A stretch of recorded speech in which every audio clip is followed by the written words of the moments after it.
자, 급일 급등주 시장 한번 봅시다.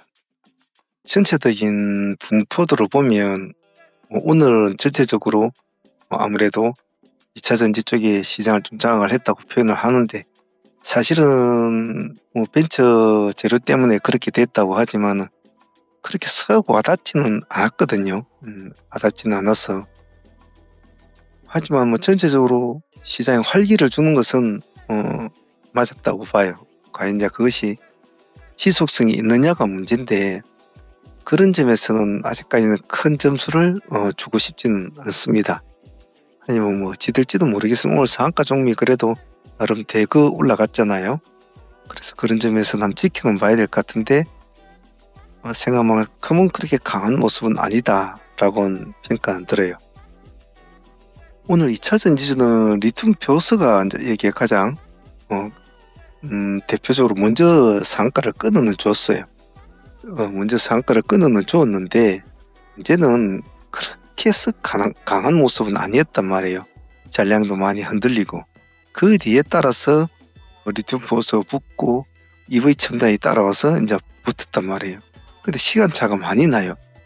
실제로 리튬이 올라가면 우리가 하이드로 리튬이 먼저 같이 달라붙고 그래 하는데, 하이드로 리튬은 오늘 달라붙어 주지 못했거든요. 올라갔다가 그대로 미끄러져 버렸죠. 그러다 보니까 중앙첨단이나 이런 애들이 뒤에 같이 따라는 붙어줬습니다만 몇 번 풀어줬거든요, 중앙첨단은. 그래서 전체적으로 크게 시장을 당분간 좌지우지할 그런 스타일은 아니지 않겠나, 저 개인적으로는 그렇게 생각을 합니다. 오히려 따지고 보면 반도체 애들, 이쪽 애들이 훨씬 더 좀 앞으로 좀 더 볼 수 있는 그런 기대감이 있지 않나, 그렇게 해요.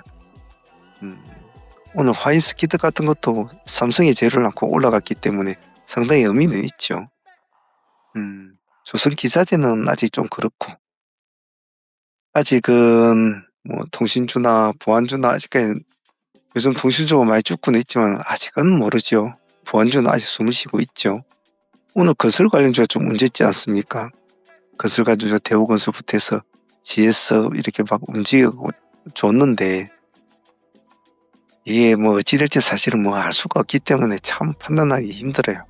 일단은 하루 더 늦춰진 걸로 내가 들었는데, 하루 더 기회를 준다, 여유를 준다 그랬는데 24일인가 한번 돼봐야 될 거 아니에요, 그죠? 하여튼 이것저것 따져보려면 참 주식하기 참 힘들죠. 내일은 일단은 2차 전기주 쪽을 일단은 관심 있게는 좀 봐주셔야 될 것 같아요, 반도체 쪽하고. 그리고 오늘 상한가 중에서는 아무래도 이제 보안관리주 쪽은 아직까지는 그래도 이제 시장을 잡고는 있잖아요. 봐줘야 될 것 같고, 여기 이제 주성 엔지니어 같은 거, 이거는 좀 금액대가 있는 친구지만은 그것도 한번 관심 있게 한번 봐주셔야 될 것 같아요. CIS보다는 일단은 리튬 포스를 먼저 좀 봐줘야 될 것 같고, 일단 대장주를 보면 그렇다는 겁니다. 한 주는 좀 지켜봐야 될 것 같아요. 신규로 된 애들은, 신규로 첫날 되는 애들 있지 않습니까? 이런 애들은 관심 있게는 봐줘야 되는데, 꼭 그런 거 아니더라도 그 테마군을 봐야 되겠죠. 어찌 됐는지도 내일 한번 지켜봐야 되겠죠. 상한가는 그나그나 틀리단 말이에요. 오늘 전체적인 테마주 주도주 보면 전기차가 좋았고, 반도체도 나쁘고, 중동 재건도 역시 대우건설, GS건설, 그리고 수산세부틱스 이런 애들이 좋아하지 않습니까? 그래서 각 테마들 위주로 좀 구분을 지어서 봐야 될 겁니다. 2차 전지 테마, 중동 테마, 반도체, 삼성 관련주. 근데 요즘에 그렇잖아요. 우리가 원하는 테마의 애들은 저 통신주 같이 막 미친 듯이 올라가는 그런 놈들을 원하는데, 이제는 그것이 한물이 가버렸잖아요. 그렇다고 그거를 대신할 보안주들이 좀 그만큼 자리를 차지를 해주냐면 또 그것도 막상 그렇지가 않단 말이에요. 역시 올말 구원을 가고 있는 입장이라 그런 것들이 많이 좌지우지할 거예요. 흐름을 잘 찾아야 될 겁니다.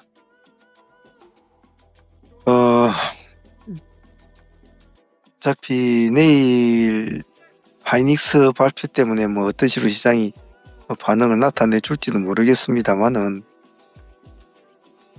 한번 봐야 되겠죠. 오늘 엔캔 같은 게 참 좋았는데 오늘 삼성 SD하고 엔캔을 묶었으면 참 좋았을 텐데 참 그게 좀 아쉽더라고요. 일단 내일은 하이닉스 흐름 한번 일단 봅시다. 보고 뭐든지 결정을 돼야 되지 않겠나 그렇게 싶기도 해요. 요즘 매매하기가 참 상당히 좀 까다롭습니다. 까다로워서 뭐 어떤 쪽으로 또 시장을 봐야 될지도 상당히 좀 난해한 그런 시장이기도 하고 참 이놈 따라가자니 저놈이 아프고 저놈 따라가자니 이놈이 아프고 요즘 막 분위기가 좀 그렇거든요. 그래서 매매할 때마다 참 좀 답답한 그런 것도 있어요. 그렇다고 지수는 많이 오르는데 뭐 단타하는 사람들이 맨날 그 뭐 5% 3% 먹고 나올 것이냐 또 그러지는 못한단 말이에요. 지수 폭이 오르는 그런 만큼의 또 단타하는 사람들도 그만큼의 뭔가 또 나타나 줘야 된단 말이지. 그런 것이 자꾸 매매를 바쁘게 만들고 또 수익폭을 자꾸 큰 욕심을 내다 보니까 오히려 다치기도 하고 그렇단 말이에요. 그런 점을 좀 조심하셔야 될 것 같습니다. 내일 2차 전지적으로 삼성의 수다의 흐름이 어떤 거 보면 될 것 같고 뭐 리튬이나 EV 첨단 중화제 저런 애들은 굳이 그렇게 뭐 신경을 쓰지 않아도 될 거예요 아마. 자, 미 이란 협상이 어떻게 될 건가 그게 아마 관점일 것 같아요. 그리고 내일 모레죠. 모레 스펙주 하나 상장한 애 그것도 봐야 될 것 같고 오늘 하이닉스가 그래도 한 7% 가까이 올랐는데 내일 한번 봐야 되겠죠. 이 글자 갖다 나오면 잘 읽어보시고 참조를 해서 운용하시면 될 것 같습니다. 후반부에 있는 상한문 오늘 매매 하나 붙여놓을 테니까 공부하실 분들은 참조해서 보시도록 하시고 바쁘신 분들은 여기까지 보시면 됩니다. 자, 내일 파이팅 바랍니다.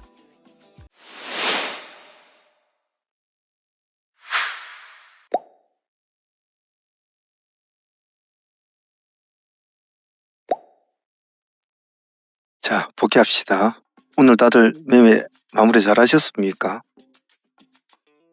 전일 진행했던 종목들부터 보유하고 넘어왔던 종목부터 복귀하면서 또 여러분 스스로가 수중 보완할 점은 또 찾으셔야 됩니다. 매일 매매를 하고 매일 트레이딩을 하고 또 저녁에 복귀를 하고 수중 보완하고 또 그 다음날 또 열심히 트레이딩을 하고 또 실전 공부를 하고 저녁에 복귀를 하고 이 끊임없는 이 패턴은 여러분들이 트레이딩을 하는 그날까지 마우스에서 손을 떼지 않는 이상까지는 끝까지 꾸준히 해야 된다는 거. 제가 새벽 3시, 새벽 4시라도 꼭 종목을 정리를 하고 시나리오를 짜고 종목을 도출시키고 나서야 일을 마치는 것처럼 꼭 그런 식으로 하셔야 됩니다. 그래야 이 아기 같은 시장에서 살아남을 수가 있다. 절대로 남의 돈은 절대로 쉽게 자기 호주머니에 넣을 수가 없어요. 자기의 열정이 없으면 절대로 그렇게 되지 않습니다.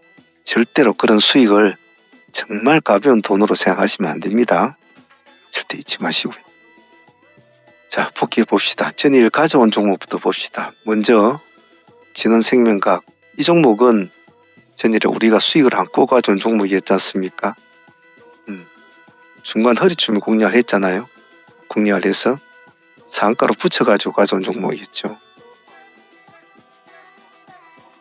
10% 정도 수익을 안고 가져봤죠. 그리고 오늘까지 깔끔하게 매매 마무리 지었지 않습니까? 나쁘진 않았습니다. 35% 정도 수익. 그러면 땡큐라고 봐요.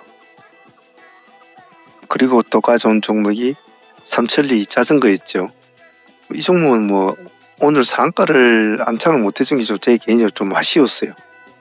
그래도 3년상은 찍어주지 않겠나 싶었는데 그러지 못하기 좀 아쉽더군요. 하지만 어제 우리가 15% 정도 수익을 남고 가져왔잖아요. 상한가를 붙였잖아요. 오늘 상한가까지 29.1% 거의 상한가까지 찍어줬으니까 거의 45% 정도 수익은 나오는 구조죠. 40에서 45%. 그래 뭐 사실은 더할 나위 없는 수익이지만 제가 좀 욕심이 가고 제가 생각하는 그림이 안 그려졌기 때문에 좀 그런 점이 좀 아쉬웠다라고 표현하는 것일 뿐입니다. 수익은 좋았습니다. 그리고 같이 가져온 종목이 한국정보통신이었죠. 이 종목 좀 아쉬웠죠. 시가도 낮았을 뿐더러 크게 힘을 써주지는 못했어요. 전일에 우리가 이 종목도 한국정보통신도 15% 수익을 안고 상한가로 붙여가지고 온 종목 아닙니까? 아침에 시가 나빴죠. 시가 나빠서 큰 힘을 못 썼던 것 같아요. 시가 1% 출발했으니까. 그래도 뭐 전일 15%먼 거로 마무리를 깔끔히 해야 되죠. 이런 것은 욕심을 부리면 안 됩니다. 항시 시장의 판단을 존중해야지 본인의 욕심으로 보시면 안 돼요. 절대로. 자, 그리고 전일에 상종목으로 가져온 종목들 한번 볼까요? 파인텍을 어제 상매매로 진행을 했지 않습니까? 뭐 오늘 점상을 유지했으니까 뭐 더 할 나위 없는 거였죠. 뭐 풀어질 땐 미련 없이 30% 챙기고 깔끔하게 일단은 상매매 마무리 지어놓고 나중에 또 다시 상해 가면 또 붙으면 되니까 뭐 그렇게 어려운 매매는 아니었죠.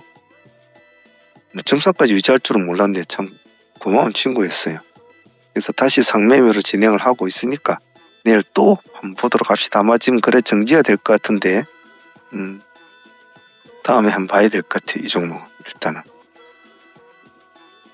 그리고 같이 가져온 상종목 KCS 뭐 이 종목도 오늘 시가가 18% 출발했으니까 뭐 더 할라 했었죠. 더 뭐 생각할 것도 없고 딱 챙겨 먹고 마무리 짓는 그런 구조였어요. 오늘 뭐 더 이상 그것으로 끝이었죠. 더 이상 이제 없잖아요. 그죠? 그래서 오늘 전체적으로 시가가 좋았습니다. 또 시가 우리 어제 가져온 종목 중에 시가 좋았던 종목이 또 SGA 솔루션도 어제 우리가 가져왔잖아요. SGA 솔루션도 시가가 20% 가까이 출발해서 상한가까지 찍어줬지 않습니까? 이런 건 참 땡큐죠. 20%도 감사한데 상가까지 한번 찍어준다. 그럼 이런 건 참 박수를 한번 쳐줘야 될 친구예요. 찍어주고 급락을 해버렸잖아요. 그죠? 마이너스 9%대까지. 그죠? 그래, 이런 스타일이 있기 때문에 항시 상매매 하는 사람들은 종목을 내가 많이 가져가면 안 된다고 하죠. 한 두 종목만 가지고 운용하는 것이 항시 좋습니다. 하지만 SG 솔루션 오늘 수익은 뭐 고마웠습니다. 그 정도 수익. 가져온 종목 중에 이제 드림이 가장 이제 상매매 정도 수익이 그렇게 큰 편은 아니었죠. 하지만 뭐 오늘 10% 가까이 이제 10%까지 찍어줬지 않습니까? 그거로 만족해야 되죠. 뭐 그렇게밖에 안 주겠다는데 말이죠. 그래도 밥값은 충분히 됐다고 봐요. 자, 오늘 진행했던 데이 종목 한번 봅시다. 오늘 가장 인상 깊은 데이 종목은 주성이 당연히 뭐 1등이겠죠. 뭐 상가까지 갔으니까 뭐 더 할 나위 없지 않습니까? 오늘 우리가 시가에 공략을 했잖아요. 그죠? 시가에 공략했고 많이 미끄러지지도 않죠. 살짝 미끄러지고 그냥 계속 꾸준하게 우상만 해갔죠. 수익률은 우리 시가보다 조금 더 주고 들어갔을 거예요 아마. 뭐 수익률은 뭐 이 정도면 충분하다고 봐요. 22% 정도 수익 23% 가까이 되죠. 수익을 안고 있으니까 내일 한번 또 기대를 해볼 만한 종목이고 보시면 오늘 보면 기관들이 제법 물량을 오늘 많이 넣었단 말이에요. 이런 것도 눈여겨볼 만해요. 주성은 오늘 정말 좋았습니다. 오늘 데이로 진입해서 상한가로 가져간다는 거 좋았죠. 오늘은 우리가 태세 전환을 빨리 했잖아요. 그죠? 우리 아침에 드림을 먼저 드림인가 하여튼 그 다른 종목을 보려고 하다 아니다 싶을 때는 빨리 자르고 빨리 태세 전환을 오늘 잘했죠. 그래서 오늘 주성도 참 좋은 결과로 가져가는 것 같습니다. 내일 한번 보죠 또. 트레이딩 가이드 잠시 하겠습니다. 트레이딩 신청하시는 방법은 두 가지 정도 방법이 있는데요. 첫 번째로는 지금 보고 계시는 우리 동영상 어느 동영상이라도 보시면 아래에 보시면 이렇게 가입이라는 버튼이 있습니다. 멤버십 가입으로 하시면 되고요. 그리고 이 가입 아래에 더보기란에 보면 멤버십 가입 링크도 있습니다.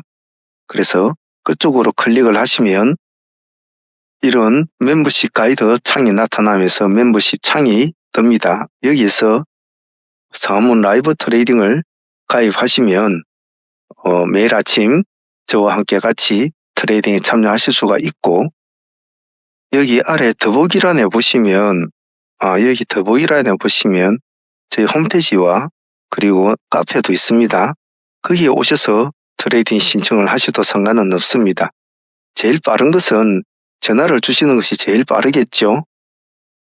전화를 주시는 것이 제일 빠르고, 문의할 점은 그렇게 문의를 하는 것이 더 좋습니다. 그래서 참여하실 분들은 그 점을 참조해서 참여하시면 좋겠습니다. 진흥생명과학은 상수익으로도 수익을 잘 준 친구이기도 한데, 오늘 데이 수익도 잘 줬지 않습니까? 상수익도 전일에 15%, 오늘 또 30 가까이 45% 주었는데, 오늘 데이 또 진행을 했잖아요. 두 번 진행이 됐잖아요. 첫 번째 딱 28%, 두 번째 저게 10% 가까이.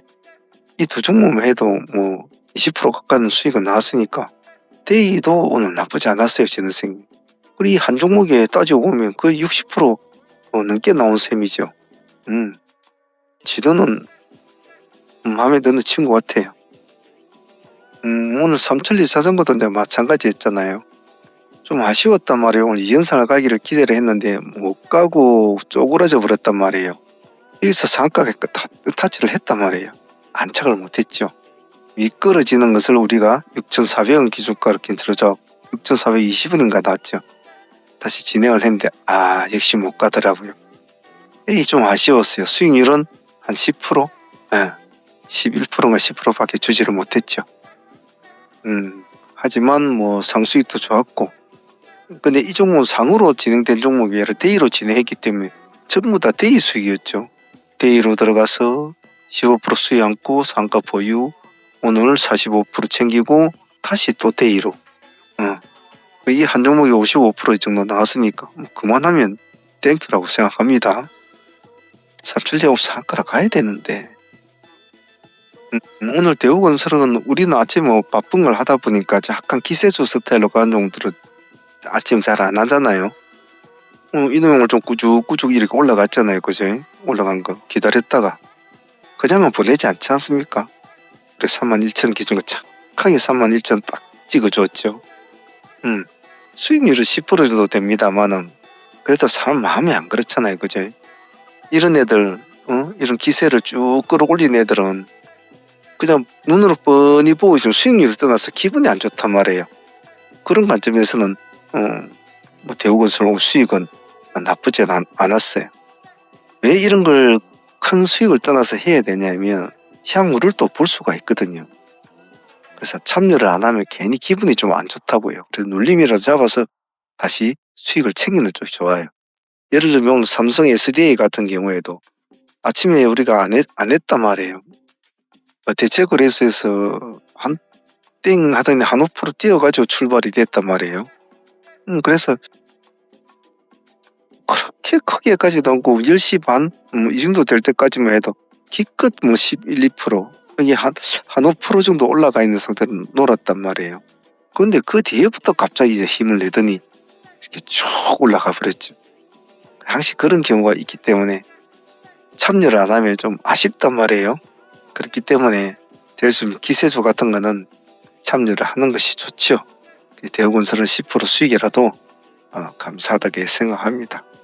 그런 관점으로 보면 미래에셋벤처도 마찬가지잖아요. 우리가 46,000원 기준가 가지고 했지 않습니까? 여기죠. 한참 여기 정도 되겠네. 계속 46,000원 기준가 갖고 우리가 대응은 했습니다. 그죠? 맞아. 그래서 요 46,000원 다시 회복하는 이 시점이 또 계속 봐줘야 될 시점이기 때문에 당연히 우리는 기준가를 돌파를 하면 당연히 봐줘야 되거든요. 기준가를 내려온 종목은 도망을 나서 피해 있더라도 돌파를 한다. 더군다나 오전에는 빌빌거리다가 오후에 안 죽고 이렇게 쭉 죽어버려야 될 때 안 죽고 돌파를 한다 우리 기준가를 당연히 들어가야 되죠. 그 당연히 들어가야 되는 하나의 제스처 덕분에 10%는 수익을 챙기게 되는 거예요. 그냥 보고만 있으면 되는 거거든요. 기준가를 돌파하나 우리가 세워놓은 기준가를 돌파하느냐 안 하느냐. 돌파하면 들어가면 되니까. 3살 10살 먹은 애들도 할 수 있겠죠. 너 이거 보고 있다가 이 금액 딱 넘어가면 요 마우스로 탁 이만큼 눌러라. 어렵지 않은데 왜 그렇게 다 어렵게 생각하는지 모르겠습니다. 미래도 오늘 10%는 간결한 수익이었습니다. 보너스 수익이잖아요. 오늘 우리 수익이 좋았잖아요. 상수익도 좋았고 전일에 데이로 가져온 수익들은 그것만 해도 100% 가까이 된단 말이에요. 또 상수익도 오늘 다 좋았잖아요. 그 두 분야만 합쳐도 거의 150% 이상이 넘는 와중에 중간중간 데이한 거 치면 오늘 총수익률이 230% 됩니다. 근데 이런 10%짜리가 쌓여가지고 된단 말이에요. 절대 무시하면 안 됩니다. 그리고 또 다른 10%짜리 오시아홀딩스. 이것은 놓친 사람들도 있겠습니다만 앞에 내가 말한 거 있죠. 우리 기준가를 잘 봐야 된다. 전략을 세우고 그 종목을 체킹을 했으면 그 체킹된 종목이 기준가를 돌파하는 거라 봐야 된다 항시. 그리고 그걸 체크하는 방법부터 제가 동영상에 딱 설명을 해가지고 관심 종목상에 어떻게 설정을 해놓으면 가만히 보고만 있어도 그것이 표시가 난다라고 요령까지 다 제가 코어 트레이딩 운용법의 동영상에 올려놨잖아요. 모르시는 사람들은 제가 영상 올리는 거 가지고 공부를 하세요. 우리가 단가는 이놈은 아침에 대체거래소부터 우리가 추적을 했던 종목 아닙니까? 그때 우리가 28,000원을 돌파를 하면 보자고라 했단 말이에요. 근데 아침에 28,000원을 돌파를 못했어요. 그게 뭐 손댈 필요는 없었죠. 그러더니 쭉 죽었잖아요. 살짝 내려왔다가 28,000원 돌파하는 시도를 9시 넘어서 조금 합니다. 그러다가 또 내려왔다가 다시 10시 반이 넘어서 이제 또 돌파 시도를 하죠.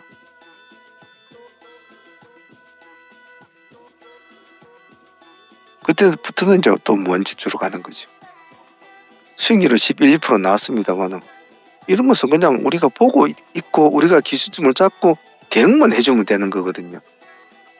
왜 내가 28,000원을 잡았느냐는 생각을 한번 곰곰이 해보시면 공부하는 데 도움이 될 겁니다. 오시아홀딩스도 감사한 보너스 수익이었어요. 그 외에 해인이 한 8% 정도 수익을 주고 마무리가 된 것 같아요. 오늘 전체적으로 시장을 보면 수익도 적지만은 전일에 가져온 종목들이 전부 다 좋은 수익을 주었지 않습니까? 그래서 수익이 더 컸던 것 같아요. 그리고 보유한 종목들은 일단 주성 엔지니어링 오늘 또 진행을 해서 또 22% 수익을 안고 상가로 보유를 하고 있으니까 뭐 이 또 내일 봐야죠. 내일 봐야 되고 상종목 파인텍은 우리가 또 데이로 진행을 했잖아요. 착하게 1900원까지 딱 우리가 봤던 금액을 딱 찍어주고 올라갔잖아요. 그래서 뭐 갔다가 상가 갔다가 부러졌다 했지만은 결국은 또 상가를 가잖아요. 이 종목은 데이로 진행해서 또 7% 정도 수익을 안고 또 보유 중입니다. 보유 중이고 상매매 한 사람도 수익 30% 챙겨 먹고 또 보유 중이고 일단 거래 정지가 될 테니까 끝나면 또 한번 보도록 할 거고요. 그리고 C랩도 상매매로 가져갑니다. 이상이죠. 한번 보더라고. 벨로크도 역시 이상이죠. 2개 가져가니까. 총 보유하고 가는 종목 4종목 정도 되겠네요. 벨로크는 내일이나 모레나 뭐 팔아야 되죠. 될 수 있으면 내일 정도 정리를 해야지. 24일날 정지가 됩니까? 아마 그럴 것 같은데 병합, 뭐 요즘 주식 병합 이런 거 많이 하잖아요. 자, 오늘 뭐 어쨌든 간에 다들 수익도 좋았고 이렇게 수익을 보면 전체적으로 보면 우리가 뭐 오늘 뭐 250% 정도 올랐다고 해도 한 사람이 250% 다 먹겠나요? 그렇지는 않거든요. 데이 하는 사람은 데이 수익만 가지고 먹을 것이고, 상매매하는 사람은 상매매 수익만 가지고도 만족을 해야 돼요. 근데 난 데이와 상매매와 기세조까지 다 한다는 이 멀티 트레이딩을 하는 사람들을 한테는 어느 것 하나도 이렇게 놓쳐서는 안 된다 이 말이죠. 그러니까 최선을 다해야 된단 말이에요. 단지 상종목을 한 종목 내지만 두 종목을 가져간다든지, 데이 종목을 한 종목 내지 두 종목만 한다든지, 기세조 종목을 한 종목 내지 두 종목, 이렇게 종목을 압축을 해서 운용을 해야 될 필요성은 있어요. 방만하게 해서는 안 되죠. 하지만 제가 여러분들 드리는 기회의 창을 드릴 때는 그 기회의 창을 최대한 활용을 하셔야 합니다. 그래서 아직 스킬이 안 되시는 분은 데이, 난 상매매 못해 하는 사람은, 난 데이밖에 못해 하는 사람은 상매매를 하려고 배우려고 노력을 하셔야 해요. 남은 뭐 한 주라도 사가지고 팔고 사고 팔고 하는 연습을 자꾸 하셔야 돼요. 나는 종목을 한 두 종목 이상은 못하겠어. 너무 어지러워. 그래도 자꾸 시도를 해야 돼요. 한 종목을 더 편입시켜서 세 종목을 가지고 자꾸 바꿔가면서 하는 연습을 하고, 또 한 종목 더 편입시켜서 네 종목을 가지고 바꿔서 하는 거 하고, 자꾸 이런 식으로 자꾸 손과 발과 눈을 훈련을 시키면 가능해요. 단지 여러분 스스로가 그 가능성에 도전을 하지 않을 뿐이라는 거죠. 공부는 끝이 없습니다. 항시 그것은 여러분들의 몫이에요. 저는 그냥 앞에서 딸랑딸랑 여러분들한테, 여기는 개울이니까 빠지니까 가지 마시오. 여기는 산인데 들어가면 가시더불이 많으니까 들어가지 마시오. 이 떡은 속이 썩은 떡입니다. 이 떡은 좋아요. 이런 식으로 먼저 걸어온 길에 대한 평가와 가이드를 해줄 수는 있지만, 결국은 그 떡을 먹고 그 산을 올라가고 그 구덩이에 들어가는 것은 오로지 여러분의 몫이란 말이에요. 부지런히 하셔야 됩니다. 자, 오늘 여기까지 하도록 할게요. 내일 또 화이팅 해보도록 합시다.